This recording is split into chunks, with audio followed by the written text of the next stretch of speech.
Et salut à tous, c'est Mekaru35 et aujourd'hui on se retrouve pour une vidéo de présentation, enfin, de mon Acadian. Donc c'est une Citroën Acadian, c'est un petit utilitaire qui est sorti en 1977 pour remplacer la 2 chevaux fourgonnette. En fait c'est une base de Diane, donc la berline. On reconnaît bien l'avant de la Diane hein, et les portières sur le côté. Puis en fait c'est juste l'arrière d'une 2 chevaux fourgonnette, une AK400. Donc sorti en 1977 et fin de carrière en 1987. Donc pendant 10 ans et il s'en est vendu, je sais plus si c'est 250 000 ou 350 000 exemplaires. Bon, ça s'est pas super bien vendu parce que vers la fin de sa carrière, un peu avant, donc en 85, est arrivé le C15. Le C15 à l'époque ça a été une révolution, hein. C'est pour ça que et même encore aujourd'hui, hein, on en voit encore beaucoup. Il s'en est énormément vendu de C15 alors que la base était une Visa qui était pas toute jeune non plus. Hein, design des années 70. Bon. Mais le C15 avait l'avantage d'avoir des motorisations diesel et même des motorisations essence plus puissantes. Parce que l'Acadian, hein, c'est un moteur, pour ceux qui ne connaissent pas, hein, c'est un bicylindre. Le moteur c'est un bicylindre de 2 chevaux, hein, donc 602 cm3 refroidissement par air. Donc c'est pas un foudre de guerre, ça fait 33 chevaux. C'est le plus puissant des 602.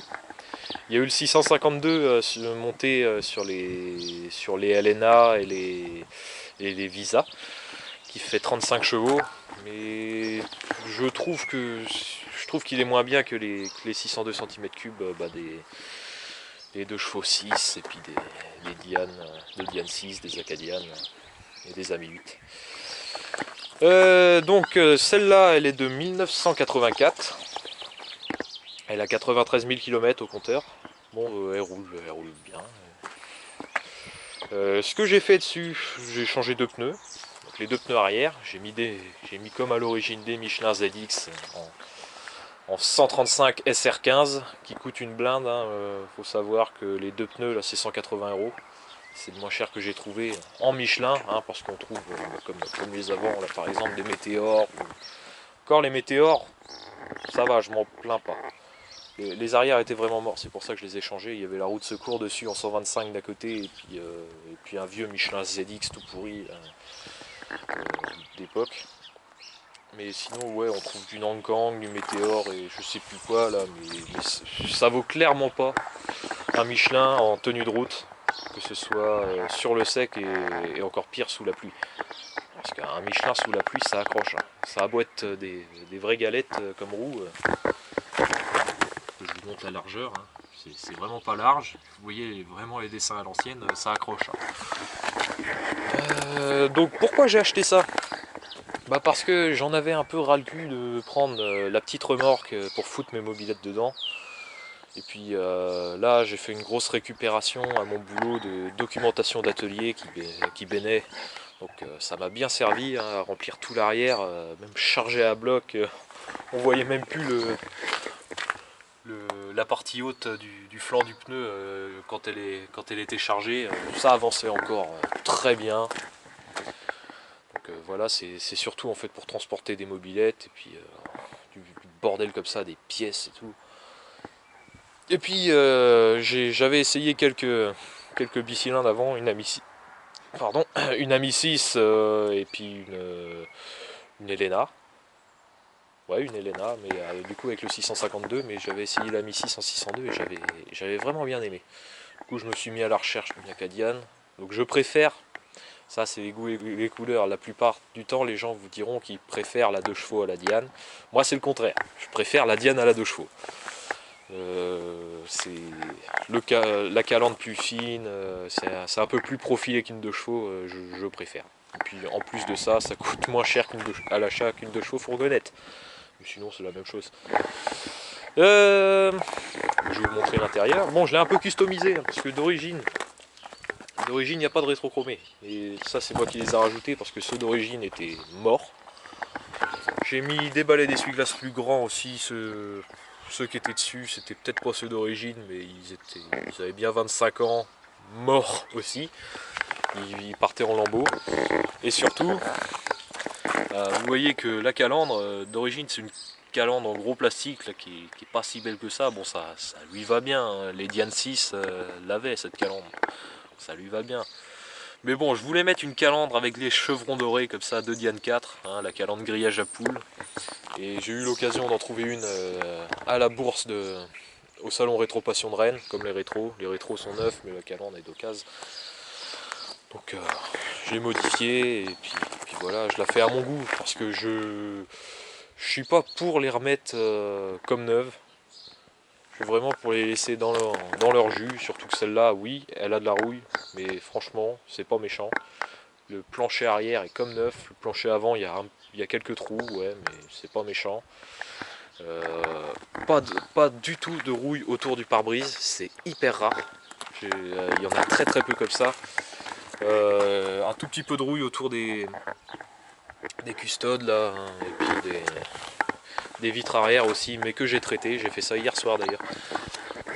Pour traiter ça, bah, c'est tout simple, hein.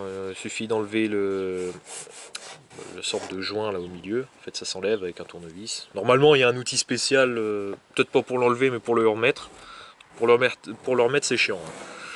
Sinon, ouais, avec un tournevis, hop, on le sort et puis après, comme ça, on peut soulever le joint. Et puis moi, je prends avec mon produit là, c'est le fer rose. Donc, très bon produit, je vous le conseille. C'est 10 fois mieux que du Frametto. Donc avec un coton-tige à soulever le joint un peu et puis remettre là où c'est rouillé, hein, tout simplement. Puis voilà. Donc sinon quoi d'autre? Le bouchon de réservoir qui est de ce côté-là. Réservoir de 25 litres, mais ça consomme vraiment rien, ça fait du 4 litres 5 au 100. Ce qui me plaît beaucoup aussi avec la Cadiane, je pensais pas que ça faisait cette taille-là à l'arrière, mais le volume arrière est juste gigantesque. Et on va bien le voir en plus avec ma caméra là, qui fait en grand angle. Le volume est franchement gigantesque. On peut voir en dessous. Ça c'est moi qui ai rajouté ça, hein. Quand je l'ai acheté il n'y avait pas, en fait c'est tout simplement deux plages arrière de BX, donc une de BX Berlin et ça c'est une de BX Break, et ça passe juste bien. Bon là ça va bouger un peu parce que j'ai du bordel en dessous. Je vais juste ouvrir la porte. Hop. En haut et en bas. Normalement en tirant sur le câble ça suffit. Hop. Poser mon portable là. Donc il y a un peu ça. Donc bon, il y a du bordel, hein. Donc oui, elle n'est pas neuve, hein. Il y a des trous, hein. Ça donne. On voit la roue de ce côté-là, mais j'ai tout traité. Tout le châssis en dessous et même tous les planchers, vraiment tout le dessous est traité anti-corrosion, je l'ai fait. Dans la caisse, pareil, hein, autour des vitres, là il y en avait un peu. Bon, j'ai fait ça à l'arrache, je ferai peut-être ça un petit peu mieux en nettoyant et mettant un coup de peinture pour que ça fasse un peu plus propre. Sinon, franchement, elle est vraiment vachement préservée. Là, tout autour du joint, là, de la jonction de caisse, c'était un peu rouillé, donc j'ai traité pareil. Et ouais, la Cadiane, c'est assez hallucinant, la place qu'il peut y avoir derrière. J'ai même l'impression que il y a même un peu plus de place que sur un C15. C'est pour dire. Déjà qu'un C15, c'est vraiment énorme, hein, pour ceux qui n'ont jamais eu un ou qui s'en ont jamais servi ou qui sont jamais montés dans un C15. Le volume arrière est vraiment assez gros. Et là, je pense qu'il y a même plus de volume de chargement que dans un C15. Donc double porte, hein, pas comme sur le C15. Le C15 pouvait avoir les doubles portes en option, mais sinon, de base, c'était juste une seule porte. Là, avec un verrouillage Donc là, la poignée est verrouillée, hein, mais il faut que je change ça, parce que ça ferme mal. De toute façon, elle dort en garage, donc c'est pas trop grave. Donc elle a un attelage, avec la prise d'attelage, hein, tout fonctionne. J'ai testé, les bavettes, 4 bavettes, mais ça je crois qu'elle les avait toutes les bavettes. Elle a une galerie aussi. Je peux voir le toit est pas abîmé non plus, là. Franchement, elle a toujours plus ou moins dormi à peu près à l'abri, sous un préau. C'est sûr, elle est un peu piquée. Il faut se rappeler aussi que à cette époque-là, Donc elles étaient fabriquées en Espagne, à l'usine de... Ah bah à Vigo, oui voilà à Vigo c'est ça. Et avec des tôles de pas très bonne qualité, et il n'y avait aucun traitement anti-corrosion, mais vraiment aucun. Donc c'était pas rare qu'en 2 ou 3 ans elles étaient déjà pourries de rouille, si elles roulaient tout le temps sous la flotte, jamais lavées, elles pourrissaient par la rouille, donc celle-là est vraiment plutôt bien conservée. Donc la trappe là sur le côté, donc les 2 chevaux fourgonnettes avaient ça, c'était sur les 2 chevaux fourgonnettes c'était pour ranger la roue de secours, mais là-dessus non. Là-dessus en fait c'est juste un rangement comme ça, pour ranger le cache-calandre, bah, calé avec la calandre d'origine, mais du coup maintenant il me sert plus. Hein. J'ai gardé la calandre d'origine quand même, hein. Je l'ai mise de côté. Puis sinon bah, il y avait le triangle, et puis la cale pour caler la roue quand on changeait une roue. Donc la trappe, il y a quand même une tige hein, pour la maintenir. Puis de chaque côté en fait il y a un verrou, et on pouvait rajouter même en option un verrou à clé. Donc ça se referme comme ça.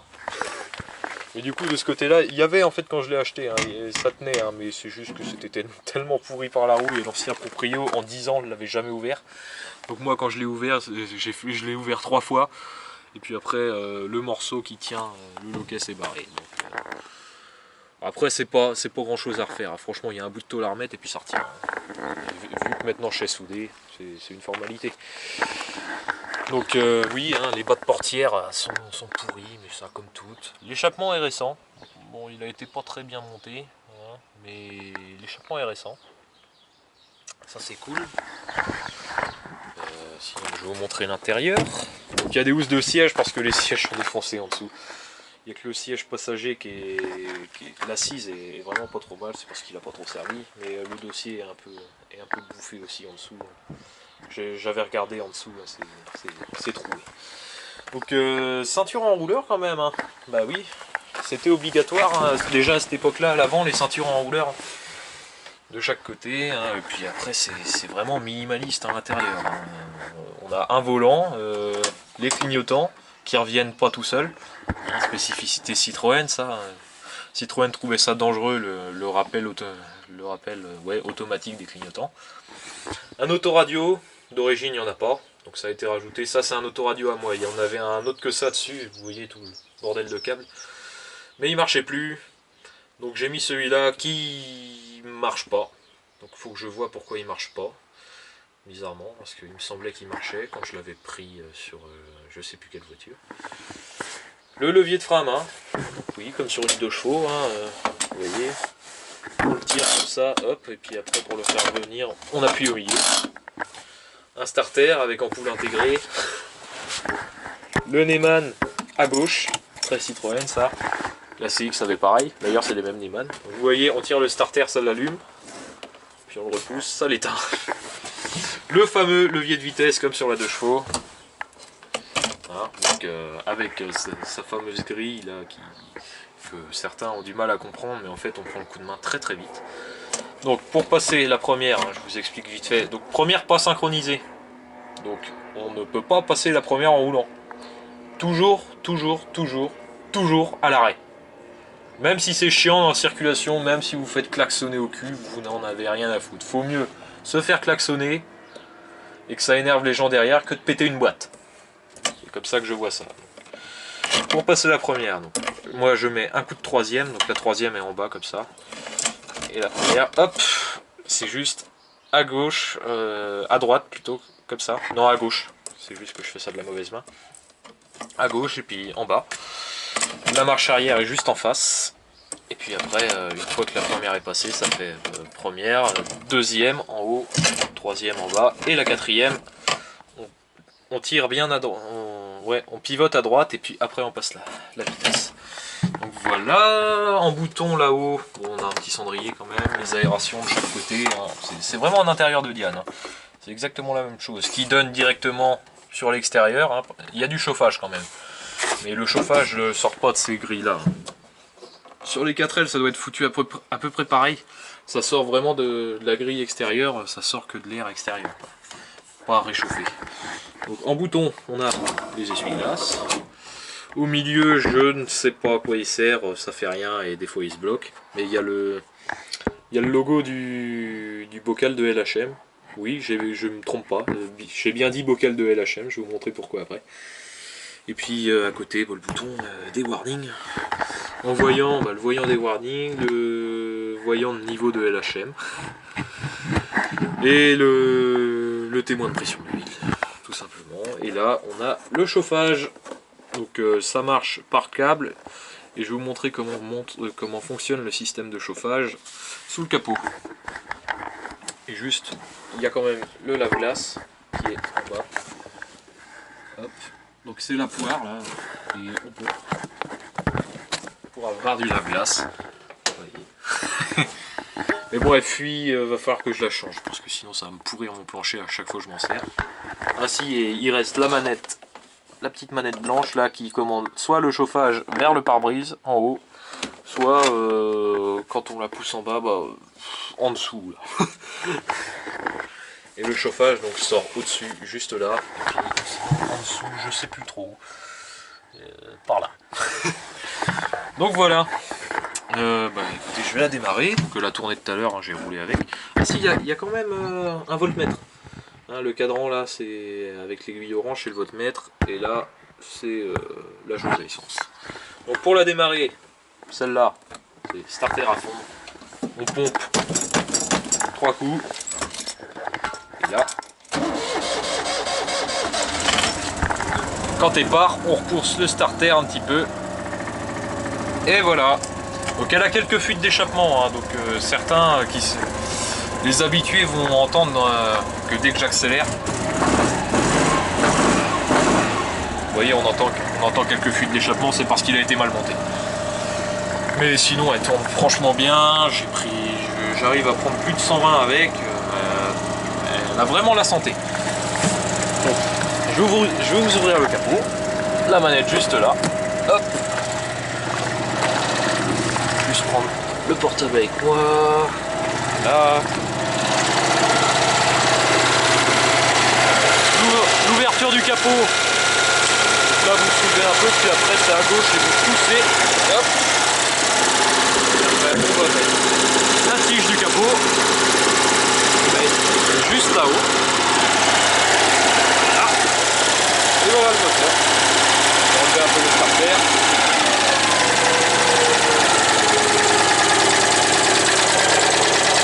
Elle tourne vraiment nickel. J'ai à peine touché au carburateur, au réglage. L'allumage, je n'y ai pas touché. Vraiment super bien.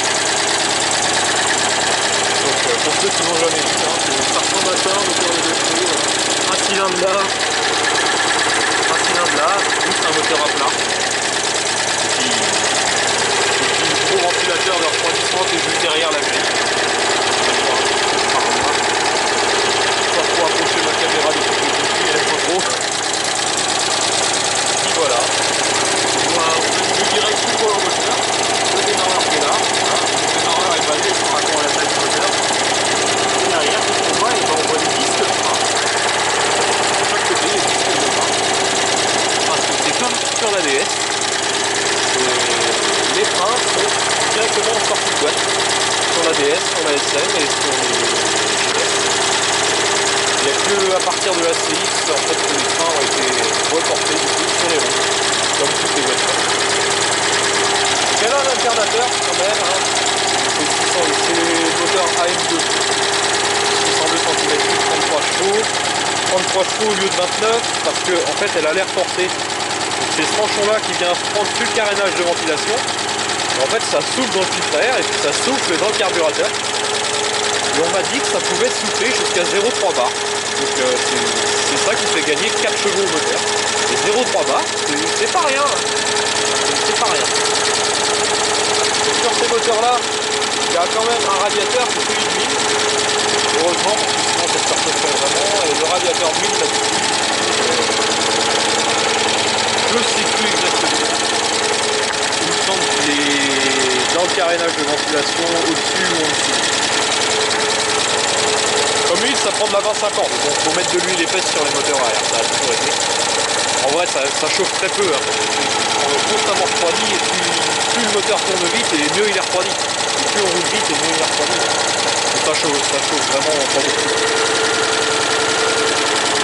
Hop, je baisse le starter, je vais juste vous enlever la roue de secours pour mieux voir.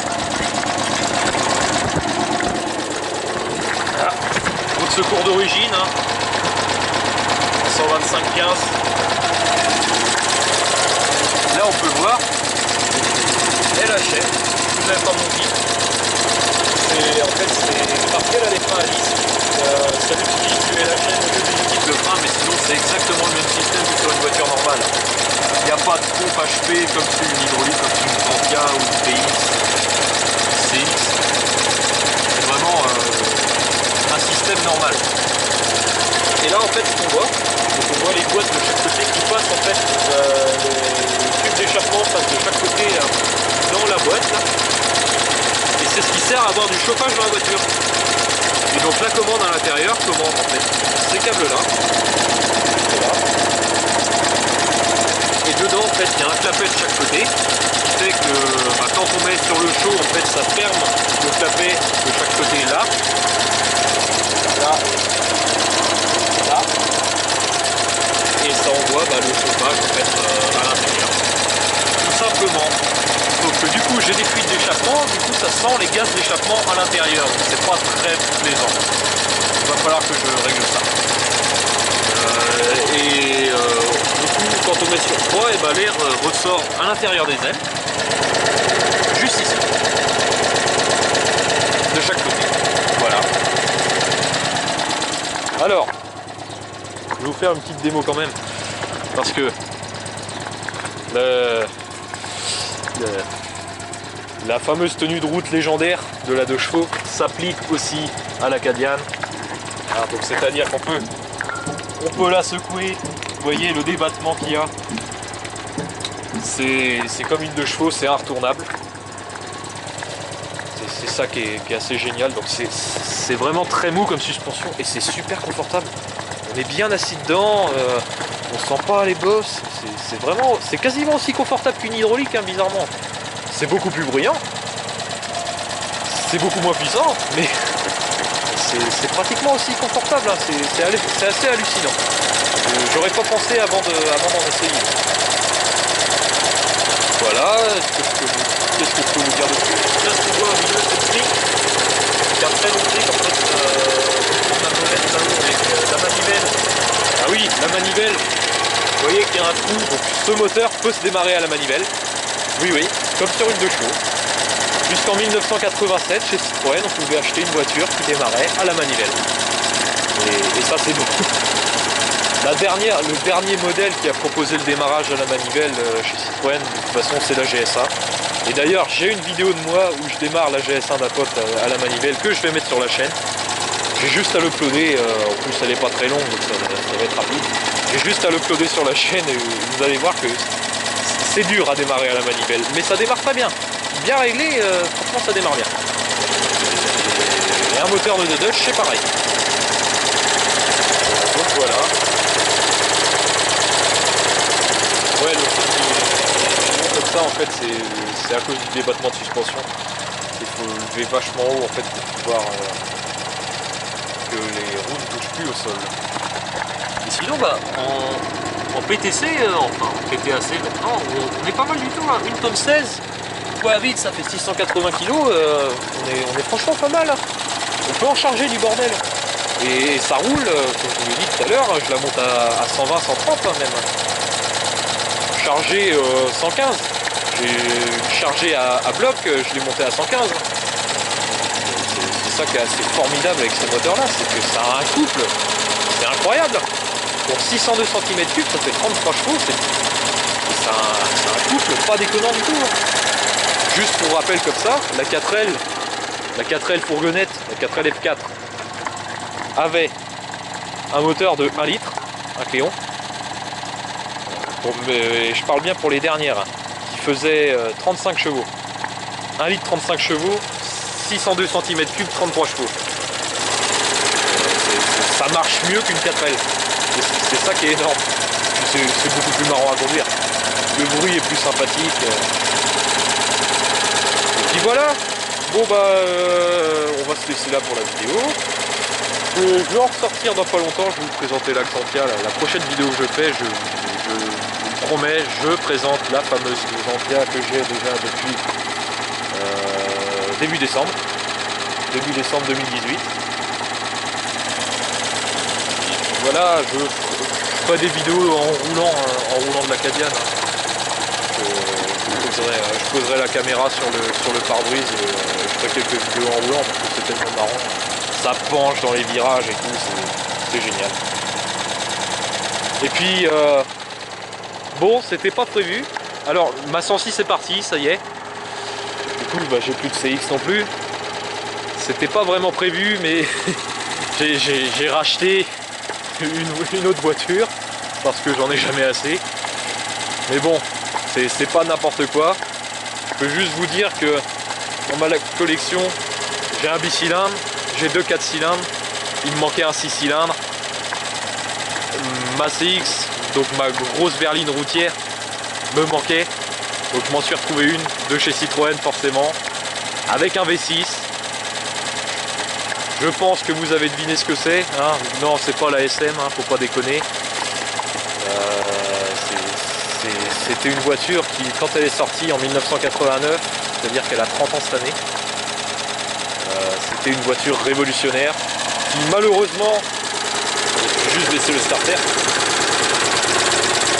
qui malheureusement a souffert de quelques problèmes de fiabilité, mais qui avait un look d'enfer quand elle est sortie, et un confort incroyable, et surtout des bons moteurs, dont le V6 24 soupapes. Et la mienne, c'est un V6 12 soupapes, V6 PRV, vous avez compris ce que c'est. Donc j'ai acheté une XM de 1993.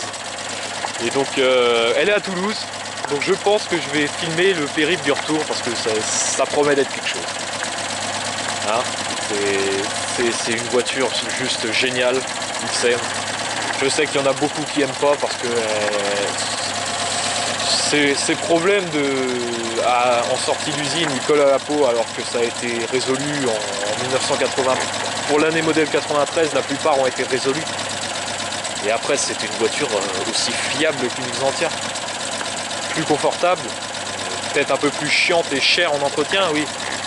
Et vraiment une super bagnole. Accouplée au V6 PRV qui fait un son de fou. 170 chevaux. En boîte manuelle. En plus, celle que j'ai trouvée, elle est noire. Elles sont très rares en noir. En série 1 noir. Franchement, c'est une voiture de folie. Et je suis vraiment très content d'en avoir trouvé une et d'avoir fait une affaire là, parce que c'est vraiment une affaire que j'ai fait. Et je vous ferai une vidéo du périple que c'est pour aller la chercher jusqu'à Toulouse, puis la ramener par la route. Et puis voilà. Bon allez, on va se laisser là, et puis on se retrouve pour une prochaine vidéo très bientôt. Allez, à la prochaine, salut!